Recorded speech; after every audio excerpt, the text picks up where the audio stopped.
Welcome to sports live presented by White Plus Pro sensitive toothpaste. আপনাদের সঙ্গে আছি আমি রঞ্জন শান্ত।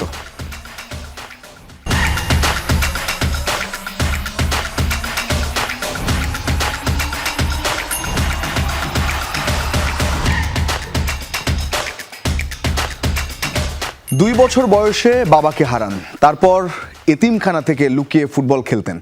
পথে দোকানে দিনমজুরি করে কিনেছেন বুটজোড়া। নবম শ্রেণীতে পড়া রংপুরের ইমন মিয়ার গল্পটা অবাক করবে সবাইকে। নতুন কুড়ির চূড়ান্ত পর্বে দারুণ পারফরমেন্সে রংপুরকে উঠিয়েছেন কোয়ার্টার ফাইনালে, কিন্তু প্রতিযোগিতা শেষে অনিশ্চিত এই খুদে ফুটবলারের ভবিষ্যৎ। মেহেদী নাইমের রিপোর্ট, ক্যামেরায় ছিলেন শাফিন আহমেদ বাবু। সবার স্বপ্নের আকাশটা পেছনের এমন রংধনুর 7 রঙে রাঙে না।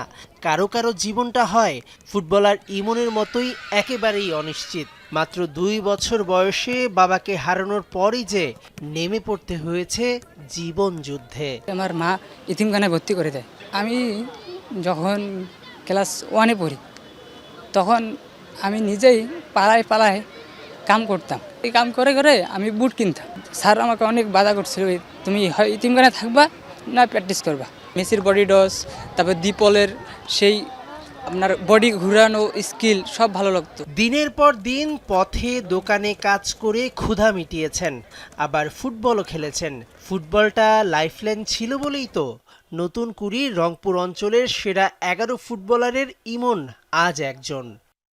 15 খেলা হলো, ওখানে আমাকে শামীম খান মিসকিন বস সে তার টিমে নিল আমাকে। আমি খেললাম, তার চোখে হয়তো বা ভালো খেলছি বিধায় আমাকে তার টিমে নিছে। তারপরে উনি যথেষ্ট মানে ভালো মানুষ, আমাকে ওইখানে ভর্তি ফি 5,000 টাকা সেন্টোস 2 স্টার ফুটবল একাডেমিতে আমাকে সে ফ্রি ওখানে নিছে। সে আমাকে ফ্রি জার্সি দিছে, সবার কাছ থেকে ফ্রি দেয় না, আমাকে ফ্রি সব কিছু করছে। তিনি আমার বাবার মতনই আমাকে দেখছে। বাবার যেতে খুব মনে পড়ে তার চেহারাটা। বাবা এখনও ঘুমার সময় বাসে, কিন্তু বাবাকে কখনো ওরকম করে দেখি নাই। আমার যখন বয়স 2 বছর না 3 বছর তখন বাবা মারা যায়। আমি ফলো করি আমাদের বাংলাদেশের হামজা চৌধুরীকে।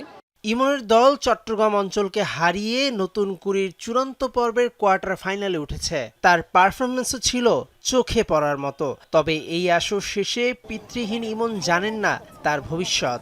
আমি ইতিমখানে আর 1 বছর আছি, 10-এ উঠবো, এসএসসি পরীক্ষা দিলে আমাকে বের করে দিবে। সেই ইতিমখানে যদি আমাকে আর 5-6 বছর রাখতো, আমার পড়াশোনাটা আগাইতো, আমার খেলাধুলার যাত্রাটা অনেক ভালো হতো।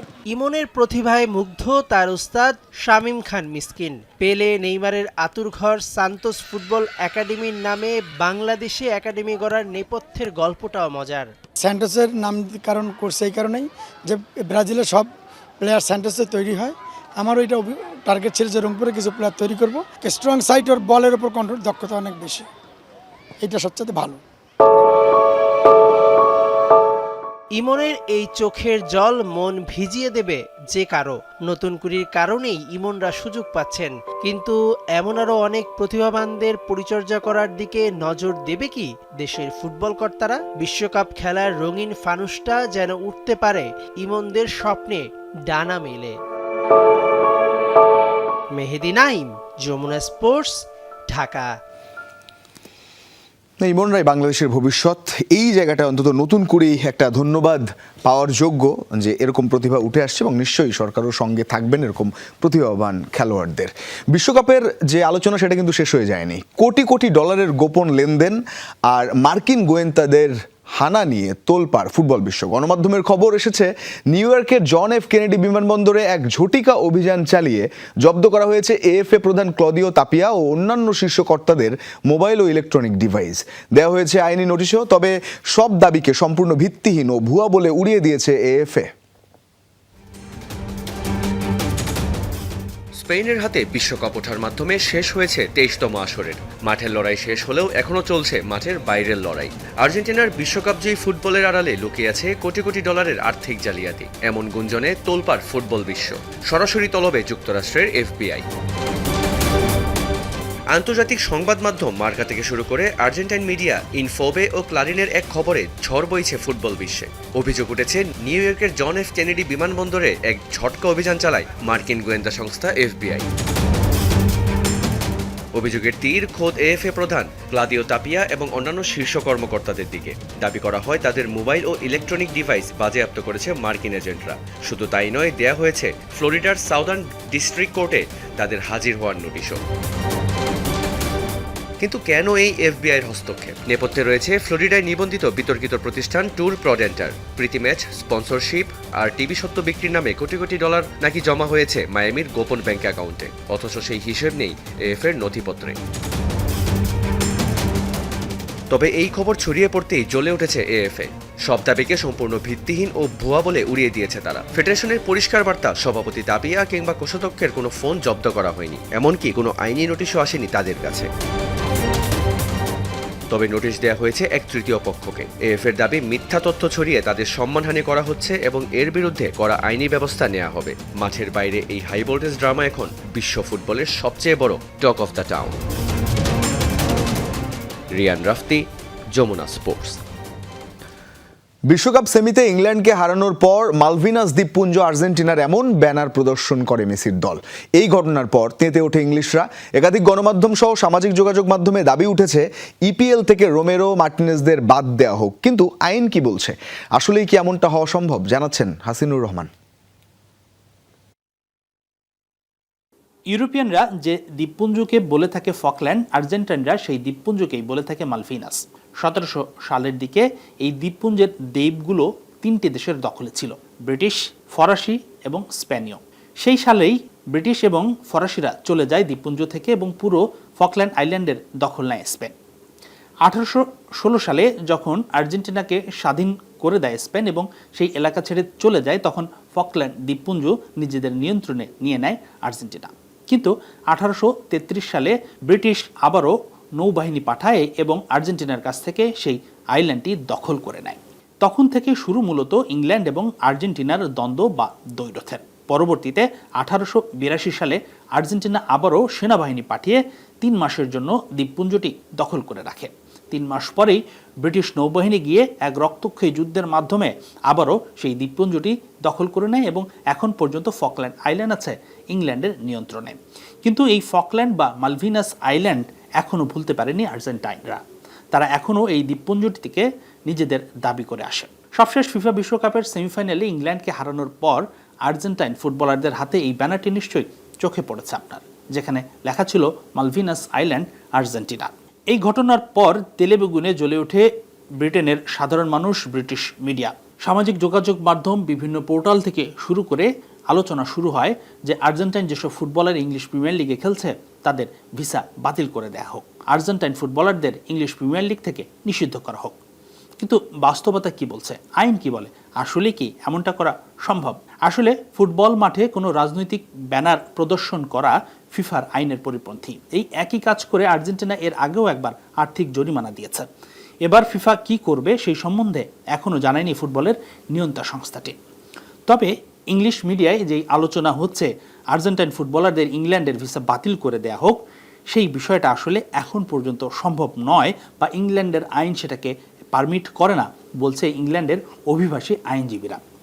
আইনজীবীরা বলছে ইংল্যান্ডের ভিসা বাতিল করতে হলে কোনো ব্যক্তি যদি সেই দেশটির নিরাপত্তার জন্য ঝুঁকি হয়ে যায় তখন সেটা করা সম্ভব, কিংবা তিনি দেশটির নিরাপত্তা বিঘ্নিত হতে পারে এমন উস্কানিমূলক কোনো কাজের সাথে জড়িত থাকেন কিংবা বক্তব্য দিয়ে থাকেন, তাহলেই তার ভিসা বাতিল করা সম্ভব। কিন্তু একটা ব্যানার প্রদর্শন করার জন্য বা যেই কাজটা করেছে আর্জেন্টাইন ফুটবলাররা, সেই অপরাধে তার ভিসা বাতিল করা সম্ভব নয় বলছেন আইনজীবীরা, অন্তত বর্তমান যে কনস্টিটিউশন আছে সেই কনস্টিটিউশন হিসেবে। হাসিনুর রহমান, যমুনা স্পোর্টস। অহেতুক গুজব ছড়াবেন না। নিজ শহর ভিলা কারাজায় পৌঁছে ভক্তদের উদ্দেশ্যে কথা জানান আর্জেন্টিনার ডিফেন্ডার ফাকুন্দো মেদিনা। নেট দুনিয়ায় ছড়ানো নানা গুঞ্জন ও কনস্পিরেসি থিওরিকে উড়িয়ে দেওয়ার কথাও বলেছেন তিনি। জানিয়েছেন আর্জেন্টিনা দলে নেই কোনো কোন্দল। এদিকে হারের কষ্ট ভুলে নিজেদের শিকড় আর পরিচয় নিয়ে গর্ব করার আহ্বান জানান সঙ্গে থাকা সতীর্থ ফ্লাকো লোপেজ।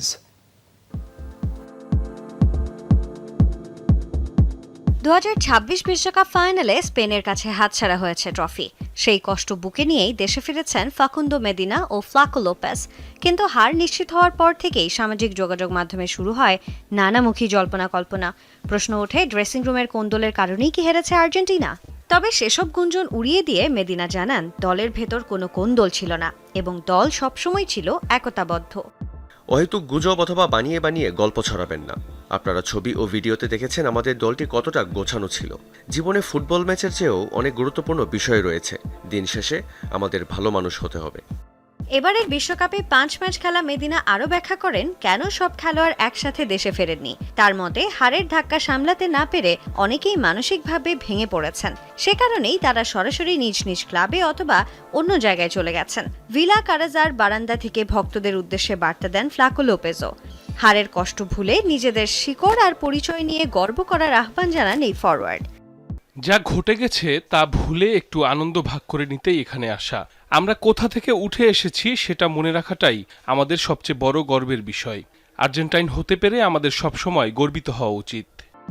প্রেসিডেন্ট ক্লাউদিও তাপিয়া ও রবের্তো আয়ালাদের মতোই মেদিনাও স্পষ্ট করে দিলেন মাঠের পারফরম্যান্স যাই হোক, জাতীয় দলের আবহ সবসময় ইতিবাচক ছিল। এবার কেবল সামনের দিকে তাকানোর পালা। সানজানা আইভি, যমুনা স্পোর্টস। কেপ ভার্দের গোলরক্ষক ফজিনহার পরিবারের 4 সদস্যকে বিশ্বকাপ ফাইনালের টিকিট উপহার দিয়েছিলেন আর্জেন্টাইন অধিনায়ক লিওনেল মেসি। ফাইনালের পর প্রকাশ্যে আসে এই নীরব মানবিক উদ্যোগ। টুর্নামেন্ট জুড়ে যারা আর্থিক কারণে মাঠে বসে খেলা দেখতে পারছিলেন না, তাদের অনেককেই টিকিট কিনে দিয়েছিলেন মেসি। সেই তালিকায় ছিলেন ফজিনহার স্বজনরাও। রাউন্ড অফ 32-এ আর্জেন্টিনার বিপক্ষে অসাধারণ পারফরমেন্স করে আলোচনায় আসেন ফজিনহা। ম্যাচ শেষে তার সঙ্গে মেসির আন্তরিক সম্পর্ক গড়ে ওঠে। সেই সম্মান ও ভালোবাসার প্রকাশ হিসেবেই তার পরিবারের সদস্যদের ফাইনাল দেখার সুযোগ করে দেন আর্জেন্টাইন অধিনায়ক। বিশ্বকাপ জিততে পারেননি, গোল্ডেন বুটও ওঠেনি হাতে, তবুও পুরো বিশ্বকাপে সবচেয়ে আলোচিত নাম লিওনেল মেসি। মাঠের পারফরমেন্সের পাশাপাশি অনলাইনে ছিলেন আলোচনার কেন্দ্রবিন্দুতে। গুগল ট্রেন্ডসের তথ্য বলছে পুরো টুর্নামেন্টে ব্রাজিল সহ বিশ্বের বিভিন্ন দেশে সবচেয়ে বেশি সার্চ করা হয়েছে আর্জেন্টিনার অধিনায়ককে। ফাইনালের দিন মেসিকে ঘিরে অনলাইন আগ্রহ পৌঁছে যায় সর্বোচ্চ পর্যায়ে। আর সব মিলিয়ে 2004 সালের পর এবারেই বিশ্বকাপ নিয়ে সবচেয়ে বেশি সার্চ হয়েছে 2022 কাতার বিশ্বকাপের তুলনায়। এবারের আসলে অনলাইন অনুসন্ধান বেড়েছে প্রায় 94%। বিশ্বকাপ এখন শুধু মাঠের লড়াই নয়, ডিজিটাল দুনিয়ারও সবচেয়ে বড় বৈশ্বিক আয়োজন। এবারে ক্রিকেট। প্রায় 17 বছর পর আবারও ঐতিহাসিক লর্ডসে টেস্ট খেলতে যাচ্ছে বাংলাদেশ। আগামী বছরের 28 মে শুরু হবে ইংল্যান্ড সফরে টাইগারদের একমাত্র টেস্টটি। বৃহস্পতিবার বাংলাদেশ পুরুষ ও নারী দলের ইংল্যান্ড সফরের পূর্ণ সূচি প্রকাশ করেছে England and Wales cricket board ECB. সূচি অনুযায়ী নাজমুল হোসেন শান্ত ও লিটন কুমার দাসরা 28 মে থেকে 1 জুন পর্যন্ত লর্ডসে একটিমাত্র টেস্ট ম্যাচ খেলবে। এর আগে 2005 ও 2010 সালে এই ভেন্যুতে 2টি টেস্ট খেলেছিল বাংলাদেশ। দীর্ঘ বিরতির পর ক্রিকেটের মক্কা খ্যাত লর্ডসে ফের টেস্ট খেলতে নামবে টাইগাররা।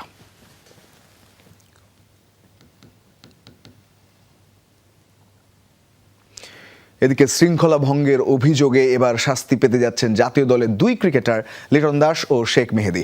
বোর্ডকে না জানিয়ে রিহাবে থেকে বিদেশে ঘুরতে যান লিটন। অন্যদিকে দলে জায়গা না পেয়ে টিম ম্যানেজমেন্টকে নিয়ে মন্তব্য করেন শেখ মেহেদী। দুজনেই জমা দিয়েছে লিখিত বক্তব্য। দ্রুতই আসতে পারে শাস্তির ঘোষণা। জাতীয় দলের 2 ক্রিকেটারের শৃঙ্খলা ভঙ্গ নিয়ে আলোচনা দেশের ক্রিকেট পাড়ায়। পুনর্বাসন প্রক্রিয়ার মধ্যে থেকে বোর্ডকে না জানিয়ে বিদেশে যান জাতীয় দলের টি-20 অধিনায়ক লিটন দাস। অন্যদিকে জিম্বাবুয়ের বিপক্ষে টি-20 সিরিজে একাদশী সুযোগ না পেয়ে সংবাদ মাধ্যমে টিম ম্যানেজমেন্টের সিদ্ধান্ত নিয়ে প্রকাশ্যেই অসন্তোষ প্রকাশ করেন অলরাউন্ডার শেখ মেহেদী। 2 ক্রিকেটার কর্তৃক বোর্ডের আচরণবিধি লঙ্ঘনের এই 2টি পৃথক ঘটনাকে বেশ গুরুত্বের সাথেই দেখছে বিসিবি। ঘটনার পরপরই এই দুজনের কাছে ব্যাখ্যা চায় বিসিবির ডিসিপ্লিনারি কমিটি। ইতিমধ্যেই ক্রিকেট বোর্ডের কাছে নিজেদের লিখিত বক্তব্য জমা দিয়েছে লিটন দাস ও শেখ মেহেদী। 3-4 দিন আগে লিটন দাসের সাথে আমি দেখেছিলাম এবং তার সাক্ষাৎকার বা তার এই কোডের কন্ট্রাক্ট যে ব্রিচ হয়েছে এই সমস্ত বিষয় নিয়ে কথা বলেছি।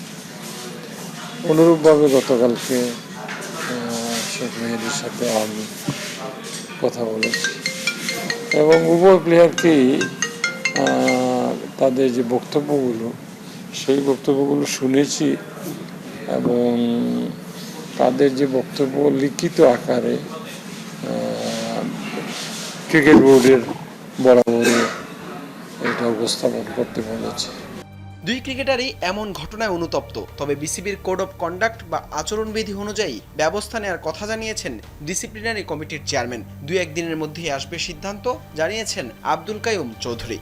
ন্যাশনাল টিমের প্লেয়ার, তার বিরুদ্ধে তো কোনো ব্যবস্থা নিতে হলে আইন সিদ্ধভাবেই নিতে হবে। তার মধ্যে তো একজন ন্যাশনাল টিমের ক্যাপ্টেন T20, সুতরাং এই সময়টুকু একটু অপেক্ষা করতে হবে আগে, 2-1 দিনের মধ্যেই হবে। তবে জানা গেছে এবারের মতো কেবল আর্থিক জরিমানা করেই পার পেতে পারেন লিটন দাস ও শেখ মেহেদী। হাসান আল মারুফ, যমুনা স্পোর্টস। আগের বোর্ডের আমলে নানাবিধ কারণেই বিসিবির সঙ্গে ক্রিকেটারদের সংগঠন কোঅবের ছিল দ্বন্দ্ব, তবে বর্তমান বোর্ডের আমলে তেমন কিছু দেখা যায়নি। কোঅব সভাপতি মোহাম্মদ মিঠুন বলছেন, বিসিবি কোঅব প্রতিদ্বন্দ্বী না, বরং একে অপরের অংশীদার। যারা কাজ করবেন তারা তাদের কথা বলবেন। গত মাসে ইংল্যান্ডে অনুষ্ঠিত নারী টি20 বিশ্বকাপের ম্যাচ দেখতে গিয়েছিলেন বিসিবি সভাপতি তামিম ইকবাল। সেদিন মাঠে ছিলেন কোঅব সভাপতি মোহাম্মদ মিঠুনও। তখনই আলোচনা শুরু হয়। তামিম না হয় পদাধিকার বলে ভিআইপি বক্সে বসে ম্যাচ দেখেছেন, মিঠুন কিভাবে পেরেছেন? তবে কি কোঅব সভাপতিও এই অ্যাক্সেস পান? এটা প্লেয়ার আসলে করাটা খুব ইম্পর্টেন্ট। আমি খেলা দেখতে যাইনি, জিনিসটা আমার ওখানে হচ্ছে WC এর প্রোগ্রাম ছিল, কনফারেন্সে গিয়েছিলাম। কনফারেন্সে যে সামহাও ওটা ম্যাচ করে যাই, ওই ম্যাচের সাথে মেয়েদের যে ম্যাচটা আমি দেখতে গিয়েছিলাম ওই ম্যাচের সঙ্গে আমার ম্যাচ করে যাই। তামিম ভাই ওই সময় ওখানে ছিলেন, তো তার সঙ্গে কথা বলে আমরা দুইজন একসাথে গিয়েছিলাম। বাট আমি অ্যাজ এ কোঅবের সভাপতি হিসেবে আমার ম্যাচ দেখতে যাওয়ার কোনো রাইটস নাই, এবং আমি বিসিবির হয়েও যাইনি, আমি আমার আলাদা কাজে গিয়েছিলাম। বলা হয়ে থাকে কোঅব ক্রিকেট বোর্ড সংশ্লিষ্ট কিছু না, সেজন্য কোনো কোঅব কমিটির সদস্য হতে পারেন না বিসিবি ডিরেক্টর। সেখানে বর্তমান বোর্ড, বিশেষ করে বিসিবি সভাপতির সঙ্গে কোঅব সভাপতির সুসম্পর্ক নিয়েও আছে আলোচনা। এখানেও একটা মিসকনসেপশন আছে যে দেখেন, কোঅব কখনো বিসিবির এগেনস্টে না, সবসময় বিসিবির বন্ধু। কারণ প্লেয়াররা কি, প্লেয়ার তো বিসিবির ফ্রেন্ড। আমরা হচ্ছে যখন একটা প্রতিষ্ঠান থেকে, ধরেন বিসিবি থেকে যখন প্লেয়াররা বঞ্চিত হতে যাবে, তখন হচ্ছে কোঅবের মূল কাজ। কিন্তু কোঅব কখনো বিসিবির এগেনস্টে থেকে বা সবসময় বিসিবির সঙ্গে দ্বন্দ্ব করে কোঅব চলতে পারবে না। কারণ আমাদের আলটিমেটলি যে দাবিগুলো থাকে বিসিবির কাছে। এখন বিসিবির সাথে যদি আমি প্রতিনিয়ত দ্বন্দ্ব করতে থাকি, আমি প্লেয়ারদের জন্য ফ্যাসিলিটিসগুলো কিভাবে আদায় করে নিয়ে আসবো? সম্প্রতি লর্ডসের আদলে মিরপুর শেরেবাংলা স্টেডিয়ামে ক্রিকেটারদের জন্য প্রস্তুত করা হয়েছে টাইগার্স ডেন নামের বিশেষ লাউঞ্জ ও ব্যালকনি। সেখানে কোঅবের রুম ও কনফারেন্স রুম থাকায় সমালোচনা শুরু হয়েছে। মিঠুনের দাবি, রুমটা টাইগার্স ডেনের অংশই নয়। আফনান পিয়াল, যমুনা স্পোর্টস, ঢাকা। বিশ্বকাপের সেরা একাদশ ঘোষণা করেছে ফিফা। বিশ্ব চ্যাম্পিয়ন স্পেন আর ফ্রান্সের সর্বোচ্চ 3 ফুটবলার আছেন একাদশে। মেসি সহ আর্জেন্টিনার 2 জন জায়গা পেয়েছেন বেস্ট 11-এ। বিশ্বকাপের সেরা একাদশ ঘোষণা ফিফার। সমর্থকদের ভোটে নির্বাচিত এই একাদশের ফরমেশন করা হয়েছে 4-3-3। একাদশের নাম্বার 9 নির্বাচিত হয়েছেন আর্লিং হল্যান্ড। 2 উইঙ্গার হিসেবে আছেন লিওনেল মেসি ও কিলিয়ান এমবাপ্পে। 3 মিডফিল্ডের সেন্টারে গোল্ডেন বল জয়ী রদ্রি, আর তার রাইটে মাইকেল ওলিসে, আর লেফটে আছেন জুড বেলিংহাম। 4 জনের ব্যাকলাইনের সেন্টারে আছেন ফ্রান্সের উপমেকানো আর আর্জেন্টিনার লিসান্দ্রো মার্টিনেজ। রাইট ব্যাক হিসেবে আছেন পেদ্রো পোরো, আর লেফট ব্যাকে জায়গা পেয়েছেন আরেক স্প্যানিশ কুকুরেয়া। একাদশে জায়গা পাওয়া খেলোয়াড়দের মধ্যে সবচেয়ে বেশি 39.6% ভোট পেয়ে গোলরক্ষকের জায়গা পেয়েছেন কেপ ভার্দে অধিনায়ক ভজিনিয়াই। 2026 বিশ্বকাপের দ্রুততম ফুটবলার কে? এই প্রশ্নের উত্তর দিয়ে টুর্নামেন্ট শেষে দ্রুততম ফুটবলারদের তালিকা প্রকাশ করেছে ফিফা। ঘন্টায় 37.61 কিলোমিটার গতিতে ছুটে তালিকার শীর্ষে রয়েছেন ফ্রান্সের কিলিয়ান এমবাপ্পে। দ্বিতীয় স্থানে আছেন সুইডেনের অ্যান্তনি এলেঙ্গা, যার গতি ছিল ঘন্টায় 37.16 কিলোমিটার, এবং তৃতীয় স্থানে আছেন নেদারল্যান্ডসের মিকি ফন ডে ভন। নরওয়ের গোলমেশিন আর্লিং হল্যান্ড আছেন তালিকার 5ম স্থানে। তবে বিশ্ব চ্যাম্পিয়ন স্পেনের কোনো খেলোয়াড় নেই সেরা 100 দ্রুততম ফুটবলারের তালিকায়। জার্মান ফরওয়ার্ড কারিম আদেইমিকে দলে ভিড়িয়েছে বার্সেলোনা। বরুসিয়া ডর্টমুন্ডের এই ফুটবলারকে 2031 সাল পর্যন্ত 5 বছরের চুক্তিতে সই করিয়েছে ক্লাবটি। আন্তর্জাতিক একাধিক গণমাধ্যমের তথ্য অনুযায়ী ট্রান্সফারের নির্ধারিত মূল্য 2,20,00,000 ইউরো এবং সঙ্গে পারফরমেন্স ভিত্তিক বোনাস ও ভবিষ্যৎ বিক্রির শর্ত দিয়েছে ক্লাবটি। গত মৌসুমে ডর্টমুন্ডের হয়ে 39 ম্যাচে 10 গোল ও 6টি অ্যাসিস্ট করেন তিনি। 2022 সালে ক্লাবে যোগ দেওয়ার পর তিনি 146 ম্যাচে করেন 36 গোল ও 25 অ্যাসিস্ট। আনসু ফাতি ও রবার্ট লেভানডোস্কির বিদায়ের পর বার্সেলোনায় ফ্লিকের আক্রমণ ভাগের নতুন শক্তি এখন আদেমি। বিশ্বকাপ ফাইনালের পর দানি ওলমোকে ধাক্কা দেওয়ার ঘটনায় মুখ খুলেছেন আর্জেন্টিনার সহকারী কোচ রবের্তো আয়লা। বলেন ঘুষি নয়, কেবল ধাক্কা দিয়েছেন তিনি। আয়লা বলেন ঘটনাটি নিয়ে তিনি অনুতপ্ত, নিজের দায়িত্বের জায়গা থেকে আবেগ নিয়ন্ত্রণ করা উচিত ছিল বলেও স্বীকার করেন তিনি। ম্যাচ শেষ হওয়ার পর দুই দলের খেলোয়াড়দের মধ্যে কথা কাটাকাটি শুরু হয়। তার দাবি বিষয়টি যতটা গুরুতর মনে হচ্ছে বাস্তবে ততটা ছিল না। আয়লা আরও বলেন বিষয়টি টেনে বড় না করে এখানেই শেষ করা উচিত। ভবিষ্যতে যদি অলমোর সাথে দেখা হয় তাহলে ব্যক্তিগতভাবে তার কাছে ক্ষমা চেয়ে নেবেন বলেও জানিয়েছেন তিনি।